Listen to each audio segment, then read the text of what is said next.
Good morning दोस्तों। आप सभी का स्वागत है। आशा करता हूं आप लोग स्वस्थ हैं और आप लोगों की तैयारी काफ़ी अच्छी चल रही है। तो दोस्तों, आज की क्लास हम स्टार्ट करेंगे, लेकिन उससे पहले हम देखते हैं कौन कौन से टॉपिक आज हम डिस्कस करेंगे। हम डिफरेंट टाइप्स के हाइना होते हैं और उसमें हम बेसिकली स्पॉटेड हाइना के बारे में डिस्कस करेंगे।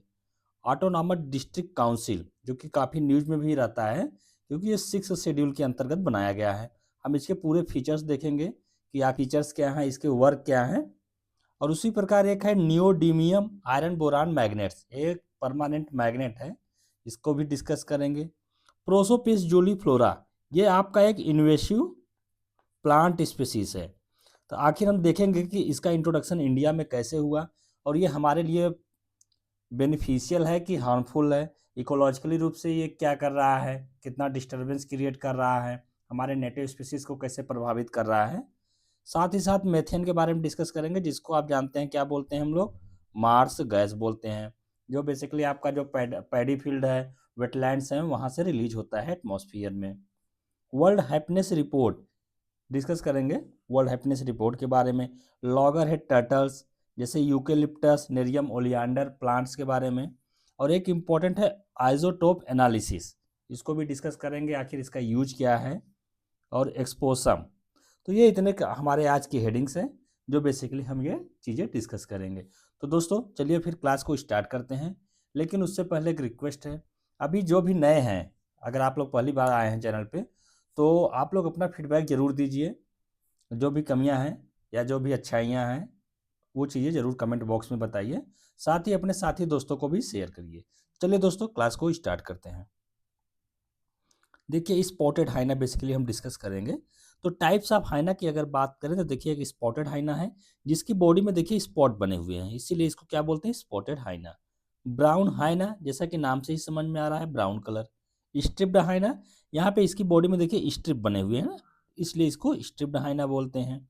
और आर्द उल्फ हाइना, ये आप देख सकते हैं। तो ये कुल मिला के 4 प्रकार के आपके हाइनास होते हैं। अगर हम स्पॉटेड हाइना की बात करें तो ये लार्जेस्ट स्पीसीज है ऑफ हाइना। इन चारों में से सबसे लार्जेस्ट कौन है, ये आपका स्पॉटेड हाइना। और इसको लॉफिंग हाइना भी बोलते हैं। ये बेसिकली आपको सवाना वाले रीजन में, rain forest, semi desert area में देखने को मिलेगा। ये नॉक्चुरनल होते हैं, यानी इनकी जो नाइट विजन है ना, ये बहुत अच्छी होती है। ये रात के समय भी अपने जो शिकार हैं, जो हंटर की एक्टिविटी कर सकते हैं। कार्निवोर है, यानी ये जो है एक्सक्लूसिवली ये फीड करते हैं जो एनिमल्स फ्लेश होता है, यानी मांस होता है, उसको ही खाते हैं। ये एज ए हंटर भी काम करते हैं, एज ए स्क्वेंजर। यानी हंटर मीन्स क्या हो गया, अगर हम आप गए या कोई भी एनिमल गया तो ये अटैक कर देंगे उसको। और स्कैवेंजर यानी जो मरे हुए चीज़ें होती हैं उनको भी ये खाते हैं। अगर इनके सोशल स्ट्रक्चर की बात करें तो यहाँ पे मैट्रिआर्कल फैमिली सिस्टम है, और यहाँ पे जो अल्फा फीमेल्स होती हैं ये लीड करती हैं इस पूरी सोसाइटी को। ये ओनली प्लेसेंटल मैमल है जहाँ पे फीमेल के पास एक स्यूडो पेनिस होता है, इनके पास कोई भी एक्सटर्नल वजाइनल ओपनिंग नहीं होता। और अगर हम आयुसियन स्टेटस की बात करें तो ये लिस्ट कंसर्न की कैटेगरी में आते हैं। जेनोफोबिया एक टर्म है, इसका मतलब होता है कि जो माइग्रेंट्स होते हैं या फॉरेनर्स होते हैं उनके अगेंस्ट क्या होना, एक हेट्रेड की भावना क्रिएट होना। जैसे क्या होता है कि जैसे ये मान लीजिए प्लेस ए है, ये प्लेस बी है। अगर प्लेस ए से ज़्यादा लोग माइग्रेंट होके प्लेस बी में जाएंगे तो क्या होगा, प्लेस बी पे जो भी रिसोर्सेस हैं उसका एक्सप्लॉयटेशन होगा। और ये यहाँ के जो प्लेस बी के जो नेटिव लोग हैं, ये उनकी एक मेंटेलिटी है, उनके मन में ये क्रिएट हो सकता है कि इनके आने की वजह से यहाँ पे रिसोर्सेज का डिप्रीवेशन हो रहा है, और जो हमें अपॉर्चुनिटी मिलनी चाहिए थी वो हमें ना मिलके इन्हें मिल रही है। तो इससे क्या होगा, इनके मन में एक द्वेष की भावना आ सकती है, और ये क्या है, हैट्रेड क्रिएट कर देगा। और ये कभी कभी टेंशन भी आ जाता है, कभी कभी आप देखते हैं न्यूज में भी देखते हैं कि कितनी ज़्यादा टेंशन होती रहती है कि माइग्रेंट को लेकर गुजरात, क्योंकि अगर हम नॉर्थ इंडिया की बात करें, बिहार, उत्तर प्रदेश, इस वाले रीजन से ज़्यादा लोग देश के डिफरेंट रीजन में जाते हैं, तो कभी कभी ऐसी खबरें सुनने को आती हैं। चोकरा मुड़ी हिल आपको केरल में देखने को मिलेगा, और जीरो वैली अरुणाचल प्रदेश में। नालगोंडा टेक्निक, ये national environment engineering research institute के द्वारा डेवलप की गई एक टेक्निक है। और नीरी का आपका हेड ऑफिस कहाँ देखने को मिलेगा? नागपुर में। और ये यूज किया जाता है for the fluoride removal from water. अगर हम बात करें तो ये डेंटल फ्लोरोसिस को रिमूव करता है, क्योंकि अगर वाटर में अगर फ्लोराइड की मात्रा ज़्यादा हो जाएगी तो दांतों में फ्लोरोसिस की समस्या आ जाती है।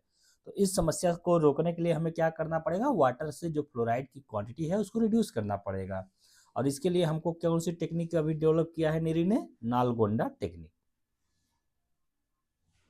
ऑटोनॉमस डिस्ट्रिक्ट काउंसिल, ये 6 शेड्यूल के अंतर्गत जो है 4 स्टेट मेंशन किए गए हैं, असम, मेघालय, त्रिपुरा, मिजोरम।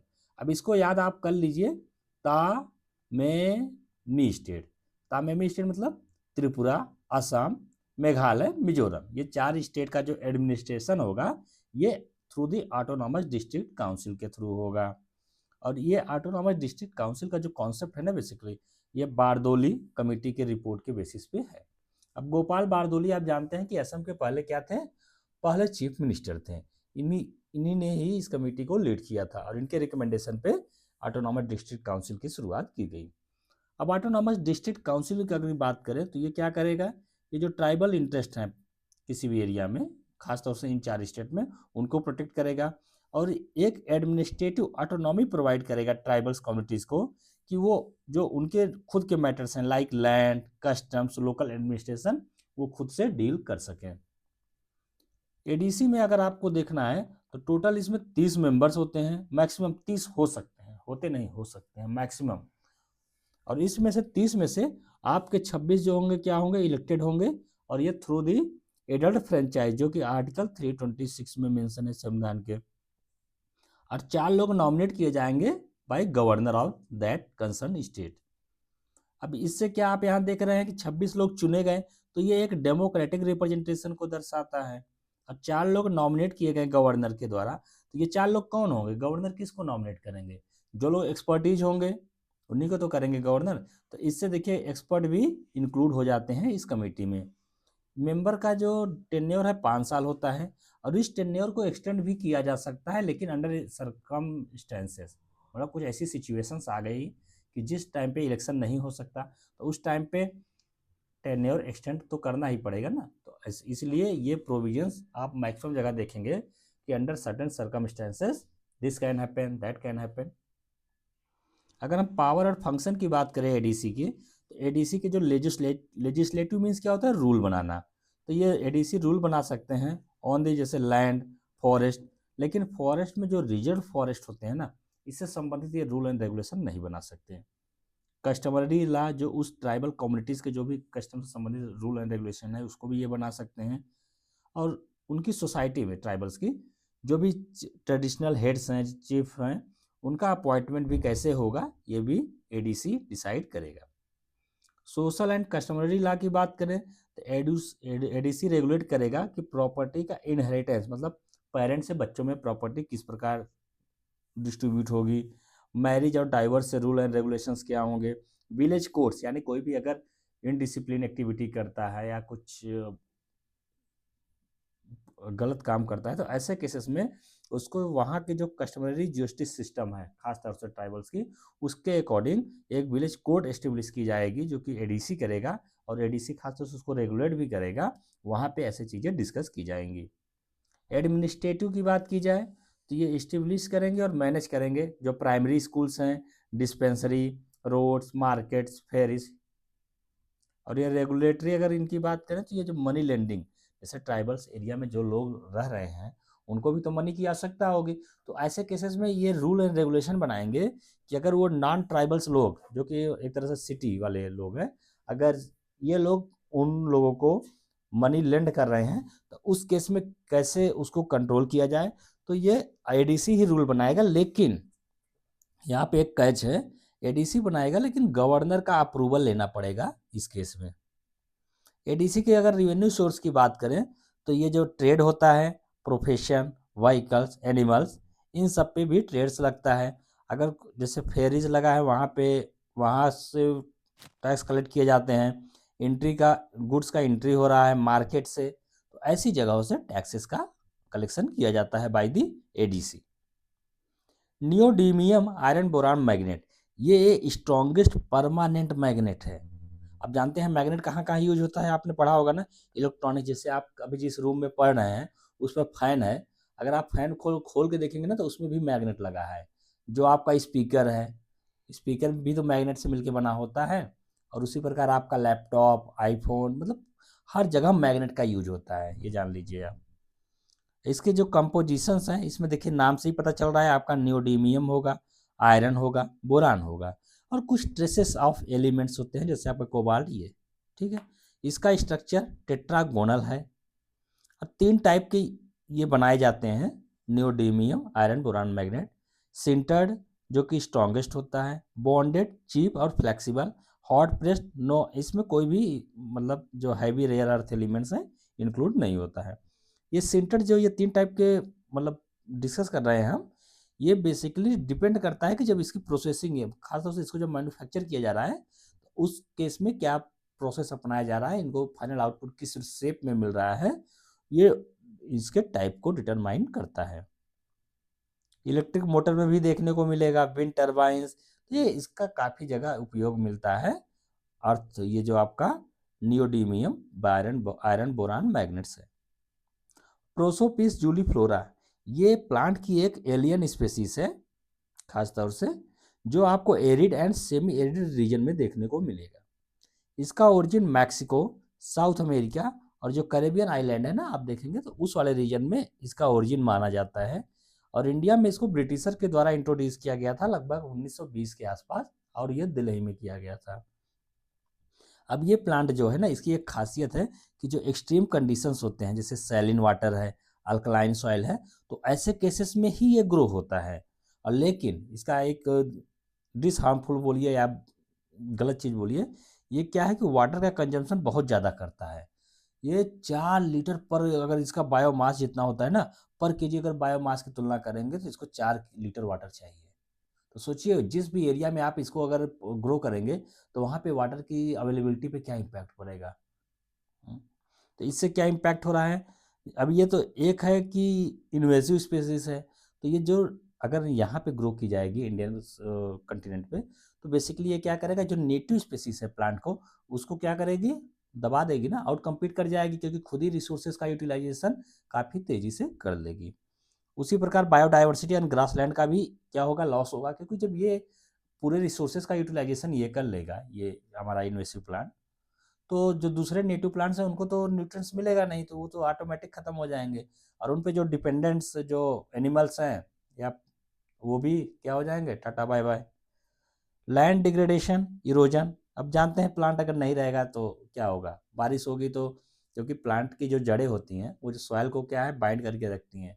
जब अगर प्लांट नहीं होगा, नेटिव स्पीसीज खास तौर से, तो क्या होगा, सॉइल की बाइंडिंग नहीं हो पाएगी, जैसे ही बारिश होगी ये जो सॉइल की ऊपरी परत है वो क्या होगी, धीरे धीरे डिग्रेड हो जाएगी। इस प्लांट की लो इकोलॉजिकल वैल्यू है, क्योंकि ये ऑक्सीजन ज़्यादा बहुत कम रिलीज करता है, और लेकिन कार्बन डाइऑक्साइड का कंजम्पशन ज़्यादा करता है। अरे अगर आपको नहीं पता होगा, जो CO2 का एमिशन करते हैं प्लांट, ये किस थ्रू करते हैं, फोटोसिंथेसिस के थ्रू करते हैं। आपने पढ़ा है ना, नहीं पढ़ा होगा तो ठीक है, कोई बात नहीं। और लेस ऑक्सीजन, जैसे हम लोग रेस्पिरेशन करते हैं वैसे प्लांट भी तो सांस लेंगे, तो ये क्या करते हैं उस केस में ऑक्सीजन जो है, नहीं नहीं, फोटोसिंथेसिस में आपका ऑक्सीजन प्रोड्यूस होता है, माफ़ करिएगा, CO2 प्लस H2O, और यह क्लोरोफिल और सनलाइट की प्रेजेंस में आपका C6H12O6 प्लस आपका ऑक्सीजन फॉर्म होता है। और लेकिन जब रेस्पिरेशन करते हैं तो उस केस में CO2 रिलीज होता है। तो यहाँ पे यही बोला जा रहा है कि ये जो आपका प्रोसोपिस जूलीफ्लोरा इन्वेसिव प्लांट स्पीसीज है, ये CO2 का रिलीज तो ज़्यादा करता है ड्यूरिंग रेस्पिरेशन, लेकिन बाय फोटोसिंथेसिस इसका ऑक्सीजन का जो प्रोडक्शन है ये कम है। तो इससे क्या होगा कि हमारा जो ग्रीन हाउस इफेक्ट है ये बढ़ेगा ना, तो इसीलिए इस प्लांट को इकोलॉजिकली भी अहमियत नहीं दी जाती है। मेथेन की बात करें, मेथेन एक ग्रीन हाउस गैस है, और जितना भी ग्लोबल वार्मिंग हो रहा है आज के समय, अगर लगभग 30% मेथेन के कारण हो रहा है, और मेथेन आपका 86 टाइम्स लगभग मोर पोटेंट है then CO2। in the terms of trapping greenhouse trapping heating radiation like infrared radiation। आपने पढ़ा होगा, अगर आप पुराने से फॉलो कर रहे होंगे तो हमने आपको पढ़ाया था ग्लोबल वार्मिंग पोटेंशियल पढ़ाया था आपको। तो यहाँ पे हमने क्या बताया था कि हम CO2 के रिस्पेक्ट में ये देखते हैं कि जो डिफरेंट ग्रीन हाउस गैसेस हैं उनकी क्या कैपेसिटी है, क्या उनकी इफेक्टिविटी है in order to absorb terrestrial radiation. इसके सोर्सेस की बात करें तो एग्रीकल्चर से 47%, और एग्रीकल्चर से खास तौर से आपको जो पैडी फील्ड होता है, मतलब जहाँ धान की बुआई करते हैं, और आपको ये जो वेटलैंड्स होते हैं, यहाँ से आपको देखने को मिलेगा मेथेन का रिलीज। और फॉसिल फ्यूल से 36%, वेस्ट 18%। इवन दो आप एक चीज़ जानते होंगे, जो गाय होती हैं जब ये जुगाली करती है ना, तब भी मेथेन का क्या होता है, रिलीज होता है एटमॉस्फेयर में। मेथेन को मार्स गैस भी बोलते हैं, और ये नेचुरल गैस का प्राइमरी कंपोनेंट्स है। यानी नेचुरल गैस अगर कोई आपसे पूछे तो आप बोल दीजिए ये मेथेन जो है इसमें मेजॉरिटी में पाया जाता है। और वर्ल्ड की अगर हम बात करें, विश्व में मेजर एमिटर मेथेन का तुर्कमेनिस्तान है। अब सोचिए, हम लोग कभी सोच भी नहीं सकते कि तुर्कमेनिस्तान जैसा छोटा सा देश जो है मेथेन का एमिटर होगा इतना ज़्यादा। तो ये सब फायदे हैं आपको डेली लेक्चर फॉलो करने के। कम टाइम में आपको बहुत ज़्यादा आउटपुट मिल जाता है। वर्ल्ड हैप्पीनेस रिपोर्ट, इसको पब्लिश किया जाता है बाई ये तीन ऑर्गेनाइजेशन जो Oxford wellbeing research centre, Gallup, United nation sustainable development solution network, ये तीनों जो ऑर्गेनाइजेशन है इनका कंबाइंड एफर्ट है, और ये तीनों जो है मिल के वर्ल्ड हैप्पीनेस रिपोर्ट पब्लिश करती हैं। अभी बेसिकली क्या करती हैं कि सेल्फ असेसमेंट करती हैं लोगों का। लगभग इनका 1 लाख सैंपल होता है 140 कंट्री में, और ये लोगों से जा के पूछते हैं क्या आप, ये डिफरेंट फैक्टर्स जो है पूछते हैं कि वहाँ पे GDP पर कैपिटा कितनी है लोगों की, लाइफ एक्सपेक्टेंसी क्या है, सोशल सपोर्ट, फ्रीडम है कि नहीं लोगों को कि अपनी चॉइस चूज करने के लिए, जेनरोसिटी, करप्शन का लेवल। तो ये सारे पैरामीटर्स हैं जिस बेसिस पे एक स्कोर बनाया जाता है हर कंट्री का, और फिर 0 to 10 स्केल पे इनको जो है एक इनका फाइनल हर कंट्री का स्कोर निकल के आता है। अब जिस कंट्री का स्कोर जितना कम होगा, इसका मतलब वहाँ पे ज़्यादा लोग क्या हैं आपके, खुशी है कि दुखी है, वो दुखी है। जितना अच्छा स्कोर रहेगा उतना बढ़िया उस कंट्री में जो है ये फैक्टर इंप्रूव कर रहे हैं। और इसमें टॉप जो है, अगर अभी इस साल की बात करें 2026 की, खासतौर से 2025 की रिपोर्ट आ गई है, तो 2025 रिपोर्ट में जो टॉपर है ना, ये फिनलैंड बना है, और बॉटम पे अफगानिस्तान है, और इंडिया की रैंक 118 है, और यानी हम 118वें रैंक पे हैं वर्ल्ड हैप्पीनेस रिपोर्ट इंडेक्स में।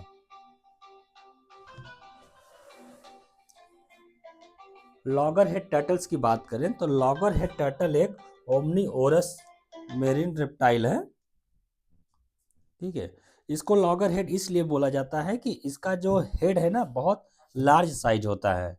इसका जो जॉ साइज है ये बहुत स्ट्रांग होता है, जिसके कारण कोई भी अगर ये फूड का कंजम्पशन करता है तो ये उसको क्रश कर लेता है।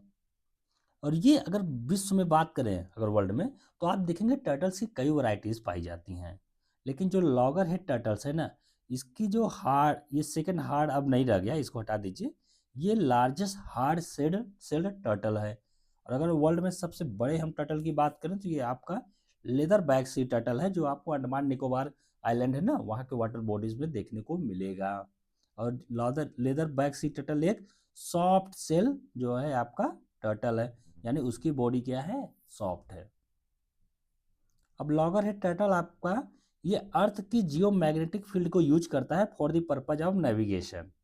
और इस मेथड को फॉलो करने वाले आपके सी turtles, migratory birds, salmon fish भी देखने को मिलेंगे। ये तीनों स्पीसीज भी आपके अर्थ की जियो मैग्नेटिक फील्ड को फॉलो करते हैं for the purpose of navigation. अब देखिए क्लाइमेट चेंज हो रहा है, ग्लोबल वार्मिंग हो रही है, ग्रीन हाउस इफेक्ट, पॉल्यूशन, इतनी चीज़ें दिक्कत हो रही है, टेम्परेचर बढ़ रहा है। तो इसके से क्या है कि जो ये लॉगर हेड टर्टल्स है बेसिकली इनमें अंतर आ रहा है। अब हम ही लोग में अंतर आ रहा है, हम लोग घरों में ऐसे नहीं लगाने लगे हैं, तो इसी प्रकार इनमें भी अंतर आ रहा है। जैसे कोविड-19 फैल गया, कुछ डिसीजेस जो अभी तक अफ्रीका कंटिनेंट पे ही केवल थी, वो इंडियन कंटिनेंट पे भी आने लगी। क्यों? क्योंकि टेम्परेचर क्लाइमेट चेंज होते जा रहे हैं। जो वायरसेस या पैथोजेंस वहाँ भी अडॉप्ट थे, अब वो हमारे कंटिनेंट पे भी अडॉप्ट होने लगे because of the change in climate. तो उसी प्रकार अब क्लाइमेट चेंज होगा तो लॉगर हेड टर्टल्स के जो जो डेली लाइफ है, जैसे इनका reproductive patterns, migratory routes, body size, ये चीज़ें भी इम्पैक्ट हो रही हैं।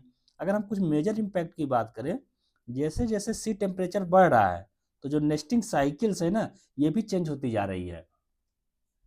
और वार्मर, जैसे अब देखिए ये अपना अंडे कहाँ देते हैं, ये जो समुद्र तल है, कोस्टल एरिया, वहाँ पे जो सैंड होती है ना, वहाँ पे देते हैं, बीचेस पे। अब वार्मर सैंड होने के कारण इस अंडे से जो है फीमेल का प्रोडक्शन ज़्यादा होता है। और ओशियन वार्मिंग हो रहा है तो जो भी प्रे हैं, दूसरे एनिमल्स हैं, वो क्या है, उनकी अवेलेबिलिटी कम हो जाएगी, जिससे इनके लिए जो लॉगर हेड टर्टल्स हैं, इनको फूड की अवेलेबिलिटी नहीं हो पाएगी, रिड्यूस हो जाएगी। और ओशियन करेंट्स का पैटर्न भी चेंज होता जा रहा है, जो इनका माइग्रेटरी रूट्स है उसको भी ये इम्पैक्ट कर रहा है। आईयूसीएन स्टेटस में ये वनरेबल कैटेगरी में इंक्लूड होते हैं। अगर डिस्ट्रीब्यूशन की बात करें तो Atlantic ocean, Indian ocean, Pacific ocean और आपके मेडिटेरियन जो सी है यहाँ पे देखने को मिलेंगे। अब यहाँ पे अटलांटिक ओशियन आया है तो एक बात यहाँ डिस्कस कर दें।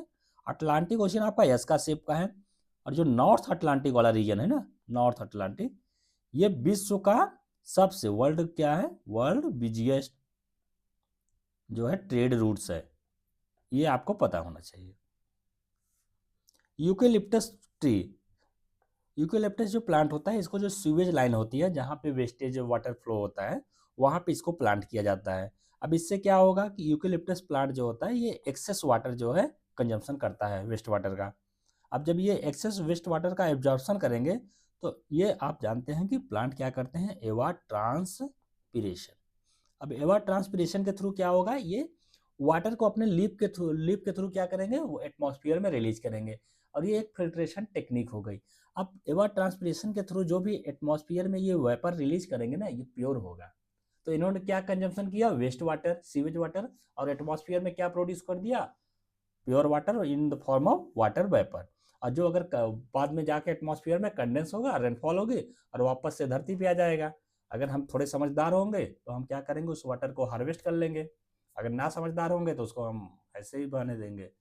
ठीक है, तो इसीलिए गवर्नमेंट ऑफ इंडिया ये फोकस करती है, और ये अवेयरनेस भी सरकार की तरफ से फैलाया जाता है कि हम लोग एफर्ट करें कुछ ऐसे कि जब रेन वाटर हो तो उसके जो है, उसको इतना, उस वाटर को कलेक्ट करें और इतना टाइम दें ताकि वो वाटर क्या है, परकुलेट हो जाए और वो ग्राउंड वाटर में चला जाए।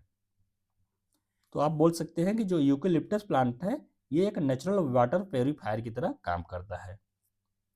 नेरियम ओलियांडर एक प्लांट है जिसको रोड के साइड जो गाड़ियाँ चलती है ना, यहाँ पे इस प्लांट को इसे ग्रो किया जाता है। अब इससे क्या फायदा होगा, जो गाड़ियों से हमारे पोल्यूटेंट्स निकलते हैं, वेहिकुलर पोल्यूटेंट, इसको ये प्लांट एब्जॉर्ब कर लेगा। आखिर आप एक चीज़ ये भी जानते होंगे, जो प्लांट हैं ये क्या करते हैं, नॉइज पोल्यूशन को रिड्यूस करते हैं। इसीलिए प्लांट को क्या बोला जाता है, ग्रीन मफलर भी बोला जाता है, आपने सुना होगा।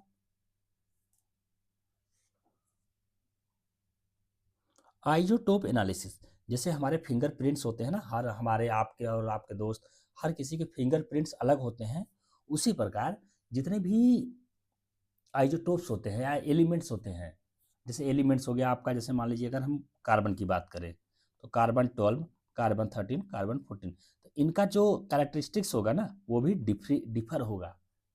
अब इनका कैरेक्टरिस्टिक डिफर होगा, और ये हर जहाँ भी सोर्स से आएगा ना, उस सोर्स का भी एक डिफाइंड होगा कि हाँ ये इस सोर्स से आया है, पता चलेगा। क्योंकि आप पढ़ते होंगे न्यूज़पेपर में ना, जैसे मैंने अभी आपको ऊपर पढ़ाया कि इतने परसेंट जो है एग्रीकल्चर से रिलीज हो रहा है, इतना ये, तो ये आखिर पता कैसे चलता है। ऐसा थोड़ी है कि कोई साइंटिस्ट जाके वहाँ मतलब ऐसे मेजर करे, नहीं, वो आइसोटोप एनालिसिस होती है।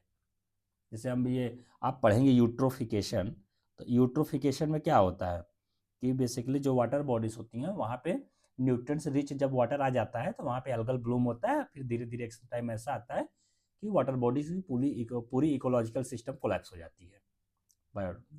ठीक है, तो अब यहाँ पे इस यूट्रोफिक वाटर बॉडी में ये जो फर्टिलाइजर न्यूट्रिएंट्स रिच वाटर आया, ये कहाँ कहाँ से आया, ये कैसे पता चलेगा, ये न्यूट्रिएंट्स के सोर्स क्या है, कि वो एग्रीकल्चरल फील्ड है, कि एटमॉस्फेयर है, कि आपका सीवेज लाइन्स है।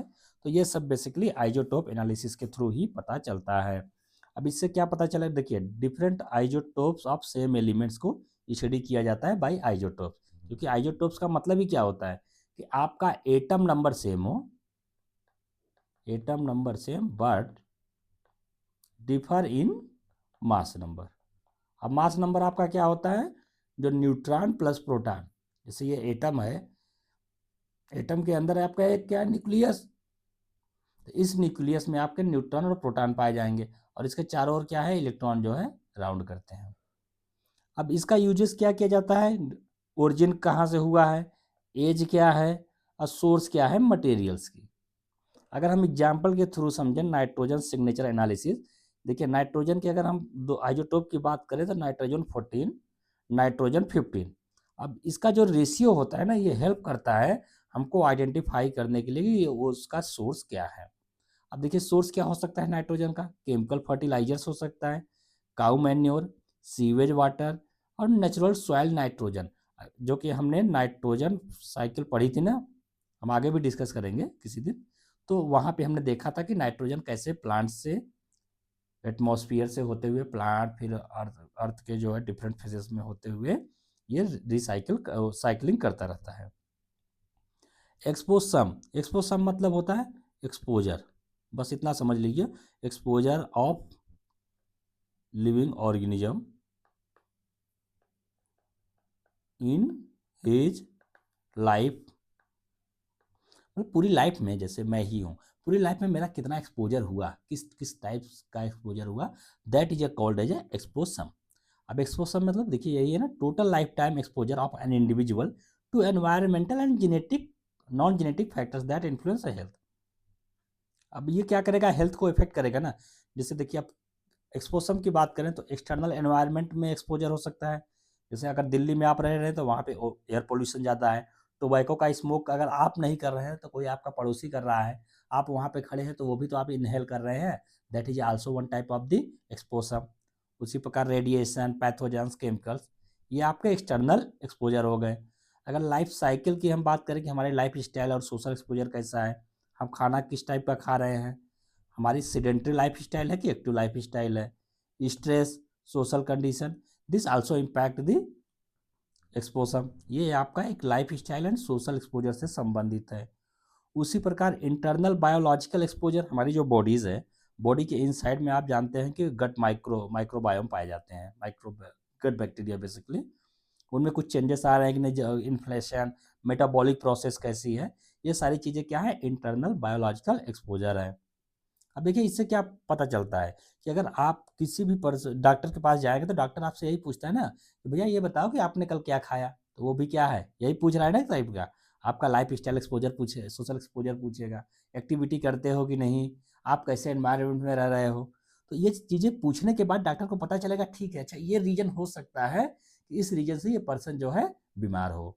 तो इससे क्या पता चलेगा कि डॉक्टर आइडेंटिफाई कर पाएगा कि कॉज क्या है हिडन डिसीज का, और इससे अर्ली प्रिवेंशन किया जा सकेगा। जैसे आप बहुत पोल्यूटेड एरिया में रह रहे हो, तो अगर आपको शुरुआती में कुछ दिक्कत आया तो डॉक्टर को पता चल रहा, तो डॉक्टर को आपने बताया कि हाँ मैं पोल्यूटेड एरिया में रहता हूँ, यहाँ एरिया, तो डॉक्टर बोलेगा बेटा ये वाला एरिया छोड़ के आप कहीं अच्छे एटमॉस्फेयर में शिफ्ट हो जाओ, क्योंकि नहीं लॉन्ग टर्म में ये क्या करेगा, आपको ज़्यादा इम्पैक्ट करेगा। तो ये एक अर्ली प्रिवेंशन का भी एक तरीका हो सकता है। अब पर्सनलाइज मेडिसिन केयर भी दिया जा सकता है, जैसे अगर पता चल गया कि आप कैसे एरिया में, कैसे आपका एक्सपोजर किस टाइप का है, तो आपको कौन सी मेडिसिन सूट करेगी ये डॉक्टर डिसाइड करेगा और आपको वो मेडिसिन पर्सनलाइज दे देगा। डिसीज रिस्क का प्रेडिक्शन भी किया जा सकेगा। एनवायरमेंटल हेल्थ पॉलिसी, अब गवर्नमेंट को अगर पता चलेगा कि हमारे सिटीजन का जो एक्सपोजर है वो अच्छा नहीं है, तो गवर्नमेंट अब उसको कैसे इम्प्रूव किया जाए, गवर्नमेंट उससे संबंधित पॉलिसी बनाएगी। ठीक है दोस्तों, तो दोस्तों हमारा सेशन अब यहीं एंड होता है, आज इतने ही टॉपिक थे। आशा करता हूँ आप लोगों को काफ़ी अच्छा लगा होगा सेशन।